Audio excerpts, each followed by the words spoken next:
जय हिंद, जय भीम, सत श्री अकाल, आदाब। मेरा नाम है शादाब। सुप्रीम कोर्ट से मदरसों को लेकर एक बड़ी अहम खबर सामने आ रही है। सुप्रीम कोर्ट के फैसले से मदरसों को बड़ी राहत मिली है।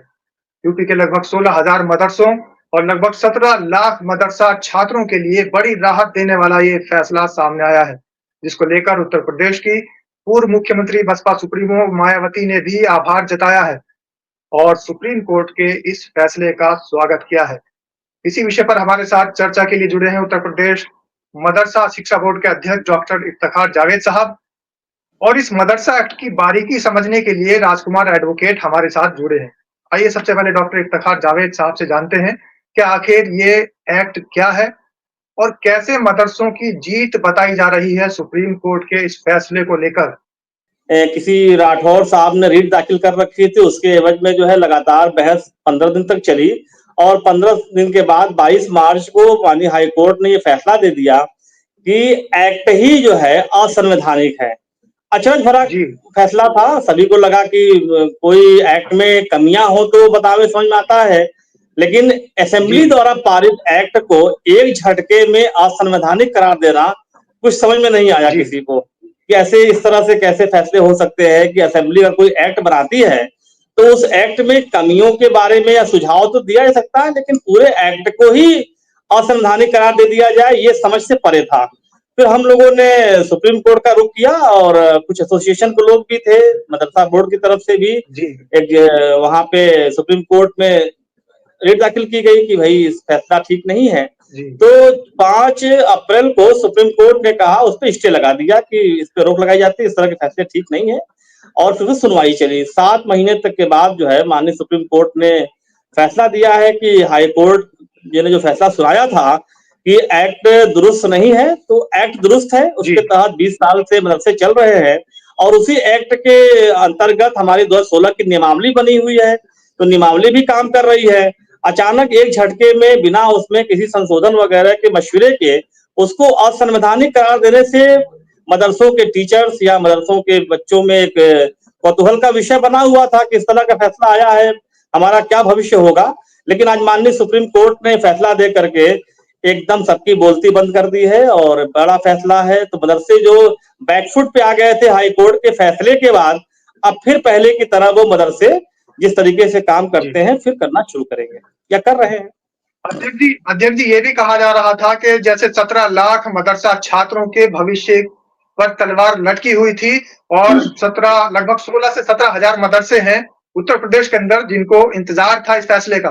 तो ये जो 2004 एक्ट है, इसमें एक बड़ा सवाल ये उठाया था उत्तर प्रदेश सरकार ने कि कामिल फाजिल की जो डिग्री है उसको समकक्ष ना माना जाए, 12th के या हाई स्कूल के या ग्रेजुएशन के समकक्ष ना माना जाए। वो पूरा मामला क्या है?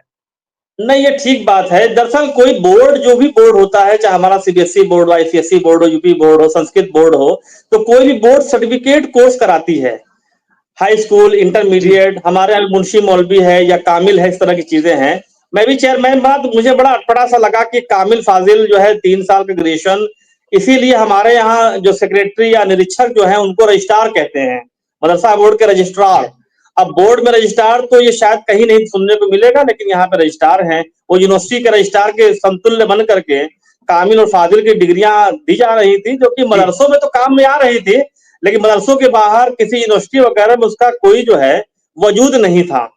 इसके लिए हम लोगों ने भी कोशिश किया कि उसको जो है, जो ख्वाजा मोइनुद्दीन चिश्ती भाषा विश्वविद्यालय है, उससे उसकी मान्यता हो जाए।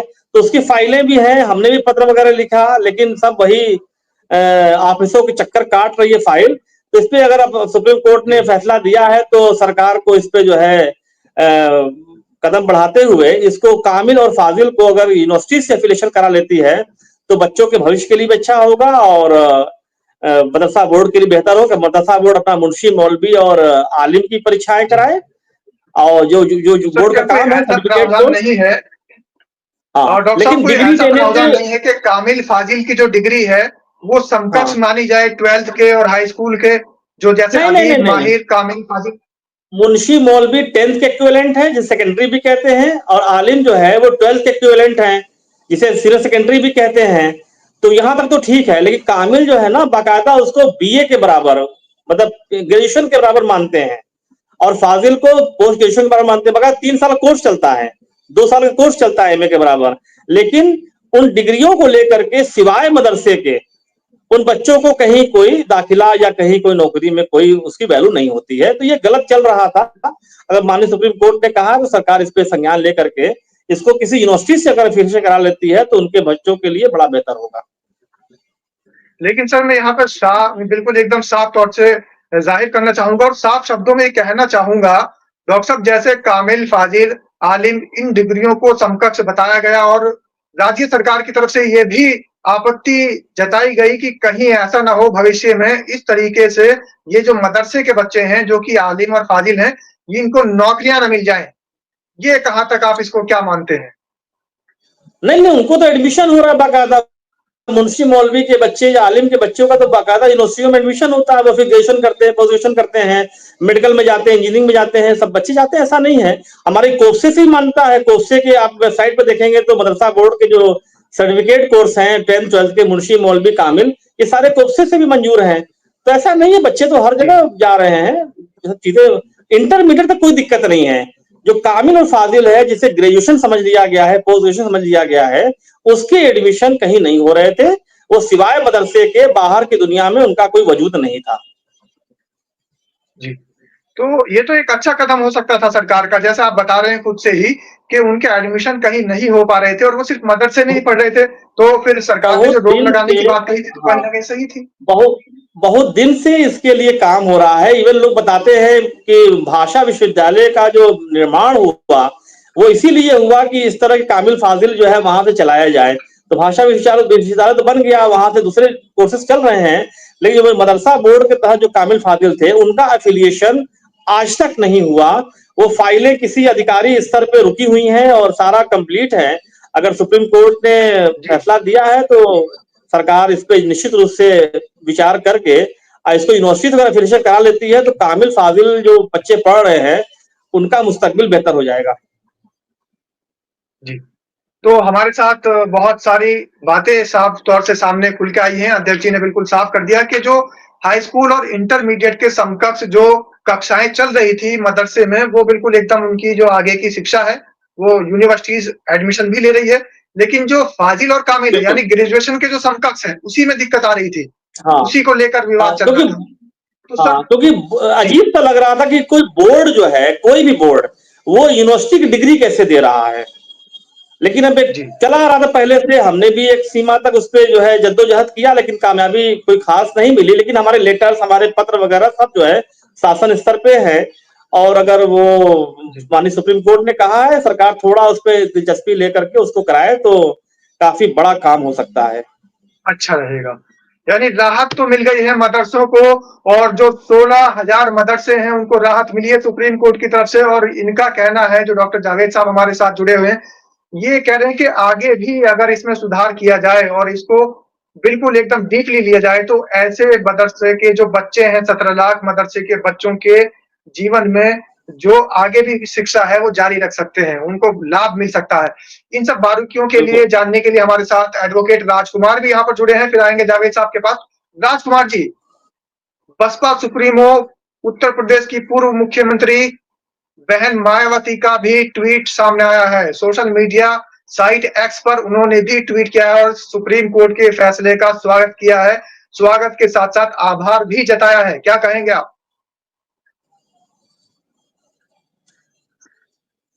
राजकुमार जी, आपका माइक जो है वो म्यूट है। शायद उसको अनम्यूट कर लीजिएगा। दर्शकों तक आपकी जी, आवाज़ जी, नहीं जी, पहुँच जी। पा रही है। जी, बताएँ। बहुत-बहुत धन्यवाद रिजवी जी, आपने हमें मौका दिया। मैं बधाई देना चाहता हूँ डॉक्टर साहब का और आप जी, रिजवी जी को भी कि डॉक्टर साहब की और ये बड़ी जीत है कि माननीय सर्वोच्च न्यायालय ने जो मदरसों पे उच्च न्यायालय द्वारा जो तलवारगिरी हुई थी, उन्हें बंद करने का जो आदेश दिया था, आज सर्वोच्च न्यायालय ने न्याय करते हुए सर्वोच्च न्यायालय की 3 बेंच ने ये फैसला दिया है। उसके लिए आप सबको ढेरों बधाई जी। और मैं माननीय सर्वोच्च न्यायालय का बारंबार धन्यवाद देना चाहता हूँ कि जिन्होंने इतना अच्छा फैसला सुनाया शिक्षा के क्षेत्र में जो बहुत जरूरी था, राजकुमार जी, जिसके बहन लिए मैंने जो मायावती ने भी ये कहा है कि अभी जो है जी, इसके अंदर और भी सुधार होने की ज़रूरत है और जी, जो शिक्षण संस्थान हैं, उनको लेकर पहले भी बहन मायावती हमेशा से सजग रही हैं, अग्रसर रही हैं। और कहीं न कहीं जागरूकता फैलाती रहती है। उन्होंने मदरसों को लेकर भी बयान दिया है और ट्वीट किया है कि ये जो फैसला आया है, ये बिल्कुल स्वागत योग्य है, सुप्रीम कोर्ट का फैसला। तो कहीं प्रदेश सरकार ने जो इसका आपत्ति जताई थी, तो रिजवी प्रदेश भाई, सरकार को करारा जवाब दिया है बहन मायावती ने। रिजवी भाई, मैं मदरसों की ही बात नहीं करूंगा। अभी आपने 2 दिन पहले एक और आदेश सुना होगा इसी राज्य सरकार का कि 27,000 तकरीबन, अगर जो मैं सही हूं तो प्राथमिक विद्यालय जो सरकारी स्कूल है, सरकार उन्हें भी बंद करने जा रही थी। तो सरकार की शिक्षा के प्रति पॉलिसी बिल्कुल जीरो टैलेंट जो होती है वो बिल्कुल नहीं है, और अपना वो ही उनका रवैया है कि शिक्षा आप मदरसों में भी और सरकारी स्कूलों में भी गरीबी तो बच्चे पढ़ रहे हैं अधिकतर, मैं जानना चाहता हूँ, क्योंकि मदरसों में भी वो गरीब बच्चों को लेने में कोई कतराई नहीं बदलते। जो गरीब बच्चे आते हैं सबको समांतर शिक्षा दी जाती है, वही सरकारी स्कूल का हाल है। लेकिन ये सरकार की पॉलिसी रही है कि बच्चे पढ़े नहीं, क्योंकि शिक्षा ही तो वो अधिकार देती है जो सही और गलत का फैसला कर सके। अभी बताइए, सर्वोच्च न्यायालय ने इतना अच्छा फैसला दिया है कि भाई आप जो राज्य सरकार ने कानून बनाया आप उसे कैसे जो है बर्खास्त कर, असंवैधानिक बता सकते हैं। हो सकता है कुछ कमियां हो सकती है राज्य सरकार की, आपको समीक्षाएं करनी चाहिए, उसमें अमेंडमेंट करने चाहिए, उसे मजबूत करने के लिए फंड देना चाहिए। और जब सरकार ने इसे गठन किया है, मदरसा एक्ट 2004 को गठन किया है, तो इस सरकार की जिम्मेदारी बनती है कि वहां किस तरह की शिक्षा दी जा रही है, वहां आर्थिक की क्या स्थिति है, बच्चों को किस तरह शिक्षा मिल रही है। मैं जहां तक देख पा रहा हूँ कि मैंने अधिकतर मदरसों में देखा है कि बच्चे फर्श पे बैठते हैं। अगर जो हम धर्म के चश्मे से ना देखें, एक अच्छे भारत की कल्पना करने की बात करें, तो मदरसों में भी सरकार को जिस तरह प्राथमिक विद्यालयों में जो बेंचें दी जाती है, वहां सरकार को बेंचें मुहैया करानी चाहिए। और सरकार की पॉलिसी क्या है कि बस वो बंद हो जाए। आज सरकार देखिए, मुझे लगता है जहां तक आंकड़े सही है तो 800 मदरसों में जो सरकार की तरफ से नाम मात्र के लिए फंड जा रहा था। ये जिम्मेदारी है सरकार की, और ये आप ऐसा जो ऐसा एक नहीं है अधिवक्ता भी कि है ये राजकुमार जी, आप एक अधिवक्ता भी हैं।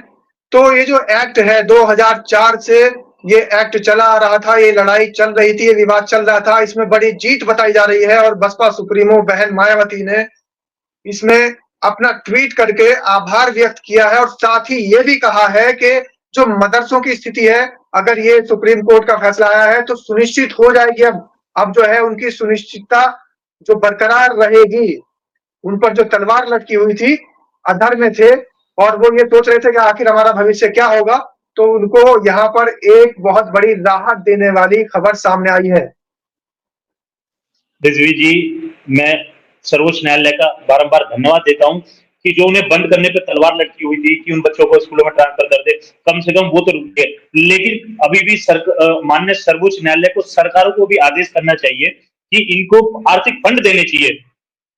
सरकार ने गठन किया है मदरसा एक्ट का, तो इनको आर्थिक फंड की जरूरत पड़ेगी। ये मदरसे ऐसे ही तो नहीं चलेंगे, वहां गरीब बच्चे पढ़ने जाते हैं, उनके लिए आर्थिक फंड की आवश्यकता है। आप गठन कीजिए, वहां जो शिक्षक पहुंचते हैं उनके लिए आप योग्यता के हिसाब से उनकी भर्ती कीजिए। सरकार को इसमें हस्तक्षेप करना पड़ेगा, और मुझे नहीं लग रहा कि सरकार इसमें रुचि लेगी। माननीय सर्वोच्च न्यायालय ने उन्हें बंद न करने का आदेश तो पारित कर दिया है, लेकिन अभी मुझे लगता है माननीय सर्वोच्च न्यायालय को इसमें एक आदेश उत्पादित करना चाहिए कि सरकार को इन्हें फंड भी देना चाहिए था। सरकार को इन्हें इस तरह की चलानी चाहिए जैसे और स्कूलों को चला रही है। तो और मैं आपको बता दूं, आपका कहने का जो यहाँ पर मूल्य, आपका जो मतलब है वो ये है कि सरकार कहीं न कहीं जाति और धर्म देख कर के ही फैसला कर रही है। जैसे अभी आपने बताया कि कई बार जो है 27,000 स्कूल ऐसे हैं जिनको फैसला लिया है सरकार ने कि उनको बंद कर दिया जाए, जिसमें 50 से कम जो एडमिशन है उनको बंद कर दिया जाए। उस पे भी बहन मायावती ने आवाज उठाई है और साथ ही ये भी एक फैसला आया है जो कि मदरसों को बंद करने को लेकर था, इसमें जीत हुई है। जो मदरसा एक्ट 2004 है, उसी को संवैधानिक करार दिया है सुप्रीम कोर्ट ने। तो कहीं न कहीं क्या आपको लगता है कि शिक्षा से भी राजनीति करी जा रही है? देखिए, इस माननीय सर्वोच्च न्यायालय के आदेश से ये तो साफ है कि सरकार बैकफुट पर है, सरकार को मुंह की खानी पड़ी है। और आप भी जान रहे हैं, सब जानते हैं कि ये वर्तमान जो सरकार इस समय केंद्र में हो चाहे राज्य सरकार जो चल रही है इस समय उत्तर प्रदेश में, ये शिक्षा के प्रति कभी असहज नहीं है। ये चाहती नहीं है कि गरीब के बच्चे पढ़े, दलित, शोषित, वंचित, पिछड़े, अल्पसंख्यक समाज के बच्चे शिक्षित हों। गरीब के वो बच्चे तो ये चाहते पढ़े, हैं। ये बड़ा सवाल आपने ये बड़ी बात कही है कि ये सरकार नहीं चाहती है कि गरीब के बच्चे कहीं पढ़ें। जी। हाँ, आप देखेंगे कि शिक्षा, बाबा साहब ने कहा ना, शिक्षा शेरनी का वो दूध है जो पिएगा वो दहाड़ेगा। वो सभी समाज, और मैं बता दूं कि सरकार को सिर्फ मदरसों के बारे में जानकारी है। सरकार को क्या हिंदू धर्म में क्या धार्मिक शिक्षाओं के लिए संस्थान नहीं बने हुए? क्रिश्चियनों के क्या धार्मिक संस्थान नहीं बने हुए? और भी धर्मों के अपने अपने शिक्षा संस्थान है जिन पर सरकार का हस्तक्षेप नहीं है। सरकार की मेंटेलिटी और सरकार की एक ही सोच है कि जो मुस्लिम समाज के गरीब बच्चे जो पढ़ रहे हैं वो किसी तरह शिक्षित ना हो, वो अपने अधिकारों को जान ना ले जो उन्हें कॉन्स्टिट्यूशन से बाबा साहब के संविधान से मिले हुए हैं। सरकार की सीधी मेंटेलिटी है कि भाई कम से कम 15 लाख बच्चे इस देश का जो भविष्य है वो आने वाले समय में देश का भविष्य बन सकते हैं, वो किसी भी रूप में शिक्षित ना हो। उसी तरह गरीब के बच्चे जो है वो अपना हक और अधिकार ना मांग ले, इसलिए सरकारी संस्थानों को बंद करने का काम कर रही है सरकार। सरकार को बंद जो करने चाहिए थे, अभी आप देखेंगे, मैं अभी जल्दी में एक न्यूज पढ़ रहा था कि इतने दारू के ठेके खोले गए। आप देखेंगे जो गरीब बस्तियां वहां अधिकतर दारू के ठेके खोले जा रहे हैं, वहां नहीं समीक्षा होती है कि यहाँ स्थिति क्या है। मतलब लेकिन स्कूल बंद किए जा रहे हैं दलित बस्तियों में, और जो गरीब बस्तियां हैं, स्लम एरिया है, वहां पर स्कूल बंद किए जा रहे हैं और दारू के शराब के ठेके खोले जा रहे हैं। ठेके खोले जा रहे हैं। सरकार की तरफ से पॉलिसी आ रही है कि आप आइए और हम आपको दारू के ठेके देंगे। और शिक्षा के प्रति आप देखिए सरकार का पॉलिसी, ऑनरेबल हाई कोर्ट में जो है सरकार की पैरवी देखिए, उसे सर्वोच्च न्यायालय ने खारिज कर दिया। आज माननीय सर्वोच्च न्यायालय ने इसे स्वीकार करते हुए उनका इलाहाबाद हाई कोर्ट का जो 22 अप्रैल का आदेश था उसको खारिज कर दिया है और बोला है सभी धर्मों का समान अधिकार है शिक्षा लेने का। आप सिर्फ विशेष मुस्लिम समुदाय में क्यों हस्तक्षेप करना चाह रहे हैं? और धर्मों के बारे में तो आप शांत हो जाते बोलने के समय। संस्कृत की शिक्षा ली जाती है विशेष, वहां तो सरकार की तरफ से कोई हस्तक्षेप नहीं है।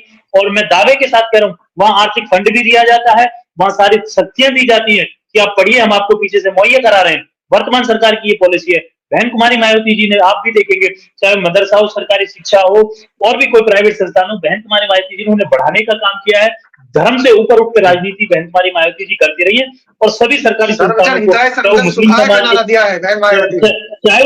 चाहे वो मुस्लिम समाज हो, हिंदू समाज हो, सिख समाज हो, ईसाई समाज हो, बहन जी ने सबको सम्मान लिया। अभी आप जल्दी में देखेंगे 2 पार्टी राजनीतिक दलों को एक नारा दिया गया, यहाँ उनका विशेष व्यक्ति, लेकिन मैं आपको ध्यान बताना चाहता हूँ, योगी जी कहते हैं बटोगे तो कटोगे।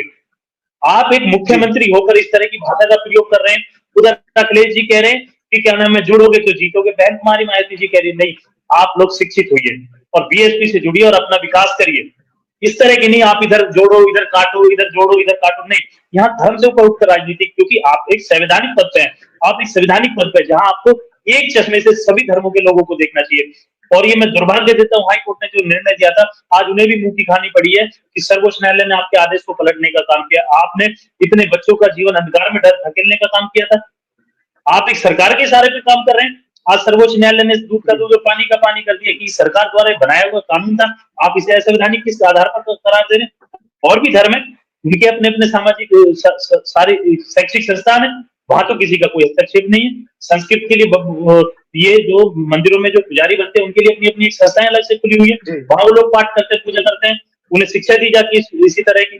वहां आज तक किसी न्यूज ने किसी तरह का नहीं चलाया, वहां सरकार का बड़ा पैसा फंड होता है। लेकिन एक बात तो यहाँ पर बिल्कुल साफ हो गई है, एक बात बिल्कुल साफ हो गई है, बसपा सुप्रीमो बहन मायावती के इस पोस्ट से, जो सोशल मीडिया प्लेटफॉर्म एक्स पर जो उन्होंने पोस्ट किया है और मदरसों को लेकर जो सुप्रीम कोर्ट का फैसला आया उसका स्वागत किया है, तो इस स्वागत से, इस आभार से बहन जी के ऊपर जो आरोप लगता है कि सिर्फ दलितों की राजनीति बहन जी करती है, सिर्फ दलितों को ही वो अपना वोट बैंक समझती है, तो यहाँ पर अगर उन्होंने मदरसों के लिए कोई बात कही है तो ये मदरसों में पढ़ने वाले दलित तो नहीं है, यहाँ पर तो मुस्लिम भी पढ़ते हैं। तो ये जो आरोप है विपक्ष का, जो हमेशा से बहन मायावती पर लगता रहता है कि सिर्फ दलितों की राजनीति करती है, तो मुस्लिमों के पक्ष में भी यहाँ पर बोल रही है। देखिए बहन जी हर वर्ग के साथ है, ऐसा नहीं है कि बहन जी दलित है मुस्लिम की राजनीति करती है। बहन जी हर उस पिछड़े समाज, शोषित और वंचितों की राजनीति करती है और समय समय पर सबकी आवाज उठाने का बहन कुमारी मायावती जी काम करती है। आप देखेंगे राष्ट्रपति द्रौपदी मुर्मू जी जब राष्ट्रपति बनने की बात आई थी तो बहन जी ने स्वागत करा था। वो बीजेपी की कैंडिडेट बेशक हो सकती है, लेकिन बहन जी ने कहा वो एसटी समाज से आती है जिसको हम स्वागत करते हैं। आप देखेंगे बीएसपी से टिकट देने का काम हो, संख्या के हिसाब से बहन जी ने सबको भागीदारी देने का काम किया हो। मैं जिस कॉन्स्टिट्यूएंसी से आता हूँ यहाँ गुर्जर बाहुल्य क्षेत्र है, यहाँ से ठाकुर को टिकट देने का माननीय बहन कुमारी मायावती जी ने टिकट किया। अभी उपचुनाव आ रहे हैं गाजियाबाद में, यहाँ से एक बनिया भाई हमारे व्यापारी हैं, उन्हें टिकट देने का काम किया। बहन जी सर समाज को उसकी समाज की भागीदारी के हिस्सेदारी के हिसाब से भागीदारी देने का काम करती है।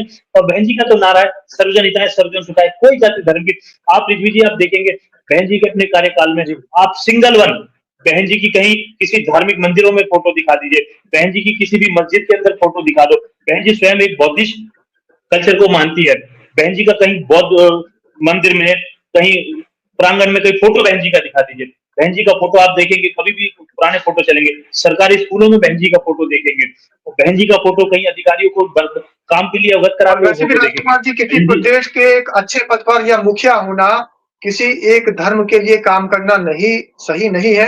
अगर कहीं जो है किसी प्रदेश का मुखिया आपको चुना गया है, आपको इलेक्टेड वहाँ का मुख्यमंत्री बनाया गया है, तो आप सारे धर्मों की बात करेंगे। आप सभी धर्मों का साथ, सभी धर्मों का विकास लेकर चलेंगे।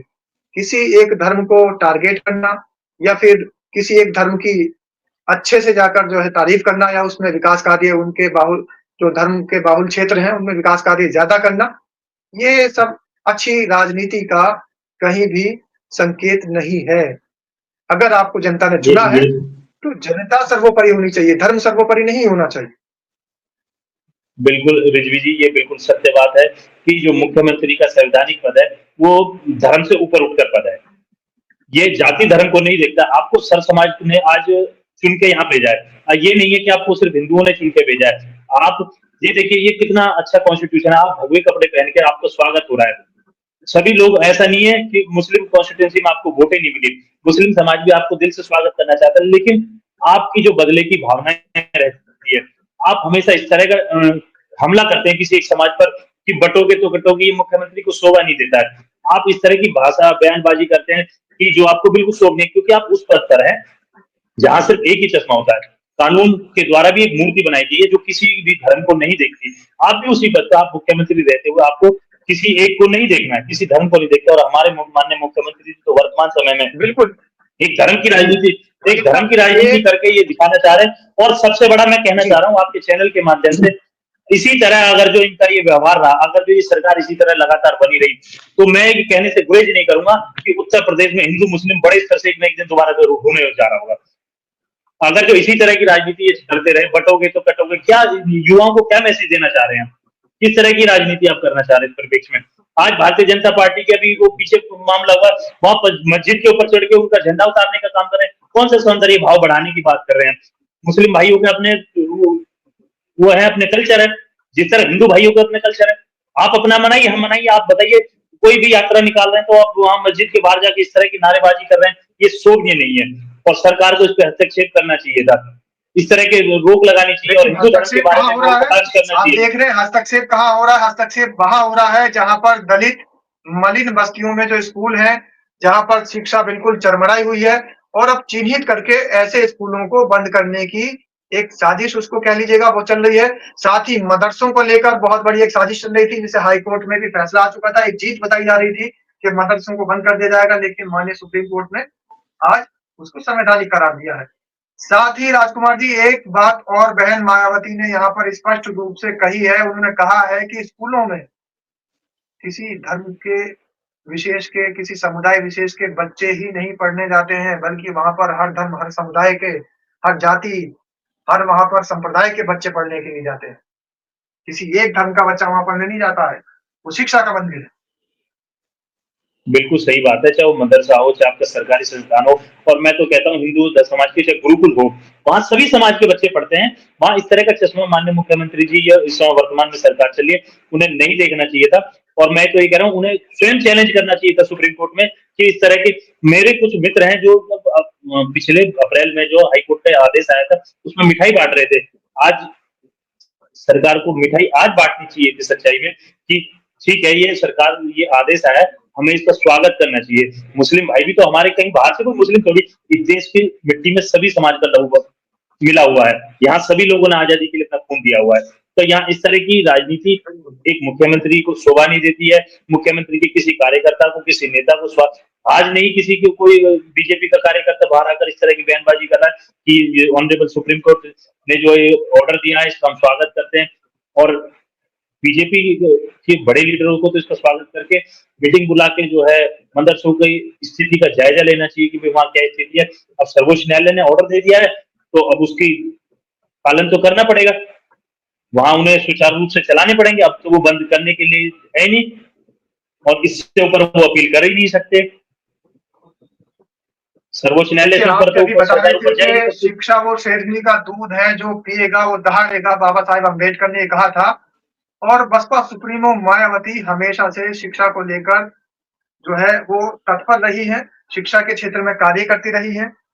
और साथ ही मदरसे हों, गुरुकुल हों, या फिर दलित बस्तियों में, मलिन बस्तियों में शिक्षा के जो मंदिर बने हुए हैं, जो सरकारी स्कूल हैं, क्योंकि जो गरीब तबका है, जो वंचित समाज है, जो शोषित समाज है, जो दलित समाज है, वो बड़े हायर जो एजुकेशनल इंस्टीट्यूशन बने हुए हैं, जो मॉन्टेसरी स्कूल बने हुए हैं, जो ऑक्सफोर्ड के स्कूल बने हुए हैं, वहाँ पर वो पढ़ाने के लिए उसके अंदर इतनी क्षमता नहीं है, जो वहाँ अपने बच्चों को भेज पाए। तो गरीब और दलित और वंचित और शोषित समाज सरकारी स्कूलों में ही अपने बच्चों को भेजता है, और उनको भी बंद करने की कवायद शुरू हो रही है। लिस्ट बनाने के लिए आदेश दे दिए गए हैं। कितना प्रभाव पड़ेगा दलित पर, मलिन पर, वंचित समाज पर, शोषित समाज पर, जब उनके जो इदारे हैं, उनके बच्चों को पढ़ने के लिए जो स्कूल के ऑप्शन बचे हैं, वो भी खत्म कर दिए जाएँगे। रिजवी जी, अभी 3 दिन पहले का जो आदेश था, बहन जी ने ट्वीट किया, एक्स पे किया और बहन जी ने आवाज उठाई, वो सरकार को बदलना पड़ा। और ये देखिए, ये सरकार की मंशा सिर्फ बच्चों को शिक्षित करने की यहाँ तक ही सीमित नहीं रही। आप बताइए, 27,000 सरकारी स्कूलें बंद होंगे, तो शिक्षकों की भी भर्ती रोक लगेगी। शिक्षकों की जो रोजगार की व्यवस्था थी, वो भी बंद हो जाएगी। स्कूल बंद होंगे, तो बच्चे तो पढ़ नहीं पाएंगे, ना ही उनके लिए शिक्षक आएंगे। अब बच्चे पढ़ेंगे कैसे?